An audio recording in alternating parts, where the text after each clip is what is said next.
Hello. I've had a really weird year and a half, as I'm sure many of you have had. I had to move house several times, and I'm now in a really weird situation where I'm living in a house share of an old woman.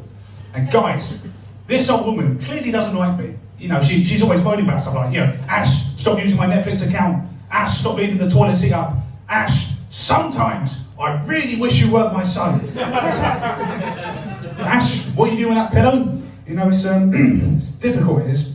Very, very difficult. I mean, it has been tough for a lot of people. You know, the way I've sort of been getting through things is I've started watching a lot of reality TV. Any fans in it at all?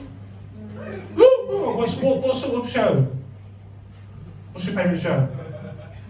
Don't all answer at once. Okay. I've been watching reruns of The X Factor. Is that weird?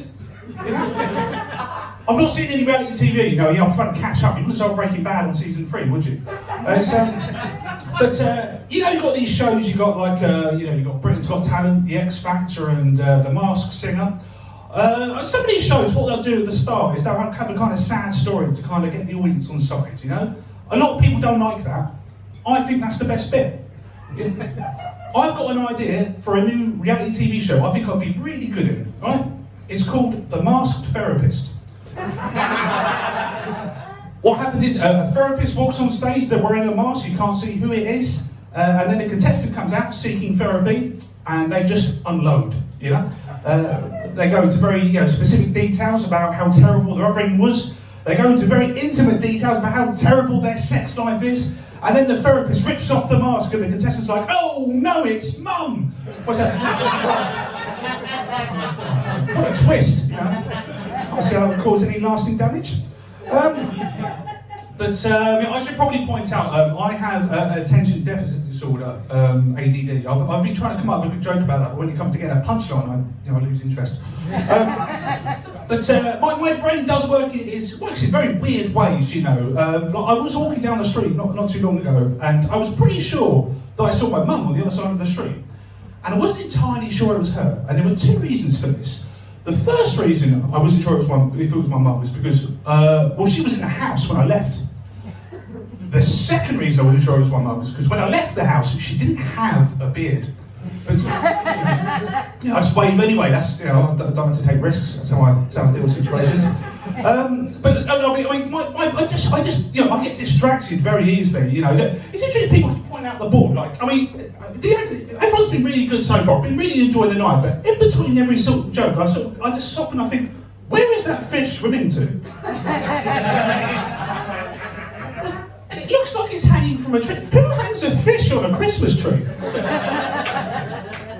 So hard to sort of get through life with all these distractions. I quit my job quite recently because of my mental health. But it turns out not having money also not great for your mental health. Thank you, very sympathetic. Approval there. I think it's very difficult when you're living in London to sort of, that puts a lot of pressure on people, because it's very hard to get by. A lot of my friends, they live outside of London. They're a lot more successful than me. They live outside of London. They've got houses, families. They've got savings. If you live in London, you probably haven't heard of this word, okay? But basically, savings are the opposite of debt, right? So they've got all that sort of stuff. I saw an article quite recently that kind of put it into perspective for me. It was this article said that Michael Jackson is still earning £2 to £3 billion a year, despite being dead. Guys probably haven't grasped that. Guys, a dead man is earning £3 billion a year. I'm alive. I have to check the bank account before I go to Greg's. It's not easy.